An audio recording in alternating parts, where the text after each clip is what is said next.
Sheerness Ships. HMS Victory. Following his death at the Battle of Trafalgar, Nelson's body was brought back to England on board HMS Victory.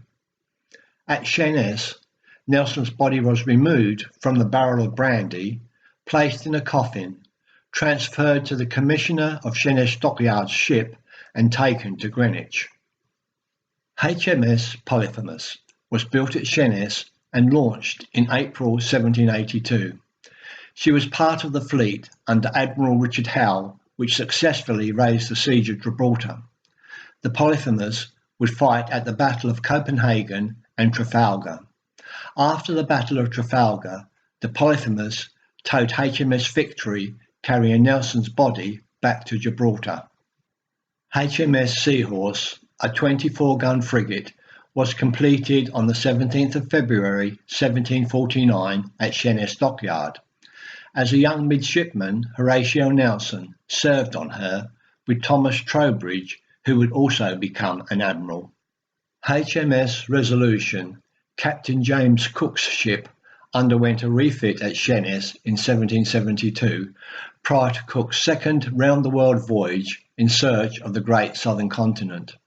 The celebrated botanist Sir Joseph Banks visited the Resolution at Sheerness. Unhappy with his smaller quarters, he refused to travel under the resulting adverse conditions.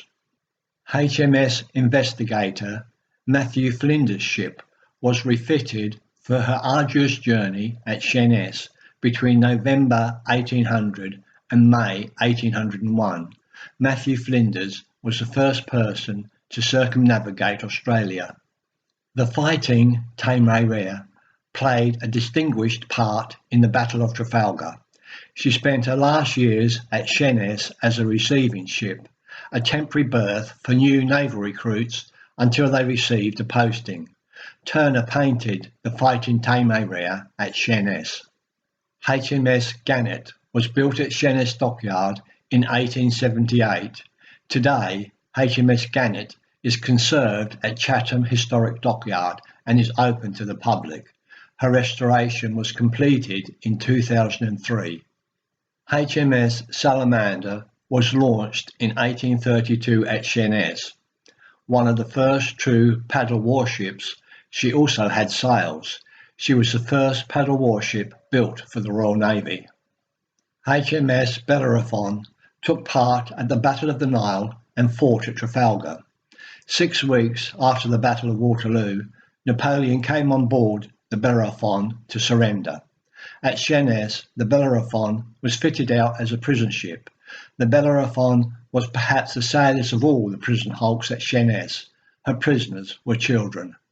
HMS Rattler, launched on the 13th of April 1843 at Sheerness Dockyard, was the first British warship and the world's first to adopt a screw propeller.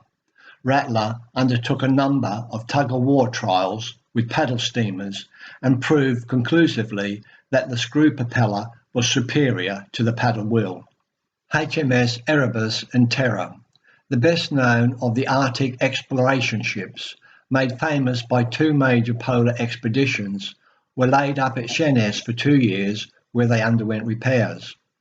When a proposal to find a Northwest Passage was submitted to the Admiralty, the matter was settled when it was pointed out that 2 ice-tested ships were at Sheerness.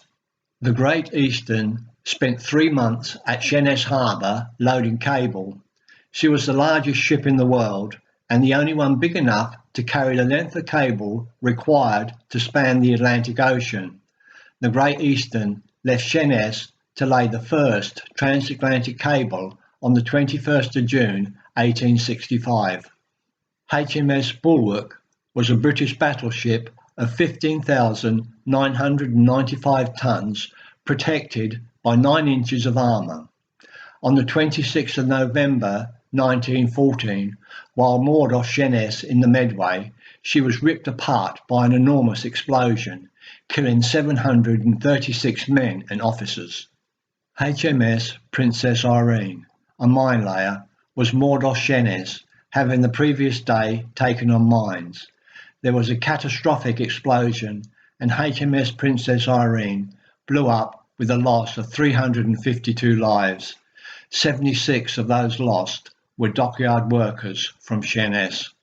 Sheerness destroyers during World War II kept the East Coast sea lanes open and participated at Dunkirk, Dieppe and D-Day. In an epic David and Goliath action, they attacked the German battleships Scharnhorst, Gneisenau and the heavy cruiser Prinz Eugen when they broke through the Channel. Wildfire III Mine Sweepers. In 1939, the Port of London was the biggest in the world, the Thames estuary shipping lanes the busiest. Germany did everything it could to block the Thames estuary sea lanes. The Wildfire III Mine Sweepers kept them open, giving England the breathing space it needed to recover after Dunkirk. The Wildfire III Mine Sweepers led the invasion fleet to the D-Day landing beaches. They opened up the port of Antwerp, allowing war materials to arrive right on the front line. They opened up the Dutch ports, allowing food to arrive for the Dutch people who were starving to death. The Richard Montgomery was an American Liberty ship transporting bombs to Normandy during World War II. The Montgomery arrived in the Thames estuary on the 15th of August 1944 with a cargo of 6,862 tons of bombs. Wrongly positioned, she dragged her anchor, grounded and broke her back. In the salvage operation which followed, 1,514 tons of bombs were removed.